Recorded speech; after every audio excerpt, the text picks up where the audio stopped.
চট্টগ্রাম পতেঙ্গা সমুদ্র সৈকতের সৌন্দর্য কোনো অংশ কম আছে বলে আমার মনে হয় না। আমার যখনই মন খারাপ থাকে আমি সরাসরি চলে আসি পতেঙ্গা বিচে অথবা নেভালে, কারণ পতেঙ্গা বিচের প্রশান্তিময় হাওয়ায় আমাকে মুগ্ধ করে বারবার। হ্যালো এভরিওয়ান, আসসালামু আলাইকুম। কেমন আছেন সবাই? আশা করি অনেক অনেক বেশি ভালো আছেন। আলহামদুলিল্লাহ, আল্লাহর অশেষ রহমতে আমরাও অনেক ভালো আছি। খুবই ব্যস্ততার মাধ্যমে ছোট্ট আরেকটি ভিডিও নিয়ে আপনাদের মাঝে আবারও হাজির হলাম। প্রতিদিন চার দেওয়ালের মাঝে বন্দি না থেকে সপ্তাহে একদিন নিজেকে রিল্যাক্স করার চেষ্টা করি, কারণ কোনো এক সময় টাকা পয়সা হয়ে গেলে তখন হয়তো বা ঘোরার জন্য সময় পাবো না। তাই টাকা পয়সা কম থাকতে ঘুরে নেই। আমাদের চট্টগ্রাম এমন একটি জেলা যেখানে চোখ ঘুরালেই আপনি সবকিছু দেখতে পারবেন। আপনি কি চান, পাহাড় নাকি সমুদ্র, বন্দর নাকি দালান কোঠা, আপনি এক নজরে সবকিছু দেখতে পাবেন। যেহেতু আজকে শুক্রবার ছিল, সেই কারণে বিচে আজকে প্রচুর পরিমাণ মানুষ ছিল। আপনারা যারা দূর দূরান্ত থেকে পর্যটকরা আসবেন তারা অবশ্যই শুক্রবার বাদে আসবেন, কারণ শুক্রবারে প্রচুর পরিমাণ ভিড় হয় পতেঙ্গা বিচে। ছোটবেলায় আমরা যখন আব্বু আম্মুদের সাথে পতেঙ্গা বিচে আসতাম, তখন আব্বু আম্মুদের কাছে কত বাহানাই না করতাম যে আব্বু এটা কিনে দাও, ওইটা কিনে দাও, ওইটা কিনে দাও।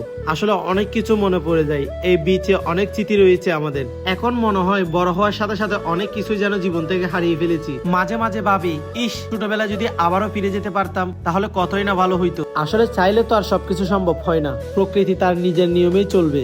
কথায় আছে না, সময় এবং নদীর স্রোত কখনো কেউ আটকিয়ে রাখতে পারবে না। ছোটবেলায় আমরা যখন পতেঙ্গা বিচে আসতাম তখন কিন্তু পতেঙ্গা বিচ এমন ছিল না। আসলে সময়ের সাথে সবকিছু পরিবর্তন হয়, এটাই স্বাভাবিক। এইদিকে আমার ওয়াইফ আমার সাথে রাগ করে বসে আছে, আর সে যখন দেখলো আমি ভিডিও করতেছি তখন রাগটাকে লুকায় একটু হাসতেছে। তার রাগ করার মূল কারণ ছিল আমি তাকে আইসক্রিম কিনে দিব। সেও মাঝে মাঝে আমার সাথে এমন ছোট ছোট আবদার গুলা করে না, আমার কাছে খুবই ভালো লাগে। আর স্বামী স্ত্রীর মাঝে দুষ্টি মিষ্টি ঝগড়া এবং ছোট ছোট আবদার গুলা থাকবে, এটাই তো স্বাভাবিক। এইগুলো না থাকলে তো ভালোবাসার কোনো মানেই হয় না। আর নিজের শখের মানুষকে নিজের করে পাওয়া, সেটা তো অনেক ভাগ্যের ব্যাপার।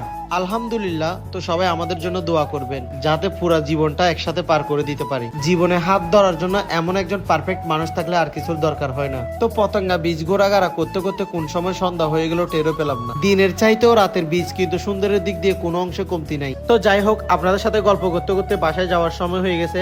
এখন আমাদের বাসায় ব্যাক করার পালা। অন্য কোনো একদিন আবারও এখান থেকে গল্প শুরু করবো ইনশাআল্লাহ। আপনাদেরকে আবারও বলি, বালিশের নিচে টাকা জমিয়ে না রেখে পৃথিবীকে উপভোগ করুন, মন ভরে ঘুরে ফেলুন। কারণ টাকা পয়সা বেশি হয়ে গেলে তখন আর ঘুরার সময় পাবেন না। 2 দিনের দুনিয়া, টাকা পয়সা নিয়ে কবরও যাইতে পারবেন না। সো আপনাদের সাথে অনেক কথা হয়ে গেল। আমার কথায় যদি কেউ কোনো কষ্ট পেয়ে থাকেন তাহলে ক্ষমার দৃষ্টিতে দেখবেন, এবং আমার এই ভিডিওটি যদি ভালো লাগে অবশ্যই শেয়ার করে দিবেন। এবং আপনি যদি আমার পেজ এবং ইউটিউব চ্যানেলের নতুন দর্শক হয়ে থাকেন তাহলে অবশ্যই আমার পেজটি ফলো করে রাখবেন, ইউটিউব চ্যানেলটি সাবস্ক্রাইব করে রাখবেন। আপনাদের সবাইকে চট্টগ্রামে আসার জন্য আমন্ত্রণ রইল। এবং আপনি কোন জেলা থেকে আমার এই ভিডিওটি দেখছেন অবশ্যই কমেন্ট করে জানাবেন। ধন্যবাদ সবাইকে। আসসালামু আলাইকুম। সবাই ভালো থাকবেন, সুস্থ থাকবেন। দেখা হবে আপনাদের সাথে অন্য কোনো ভিডিওতে।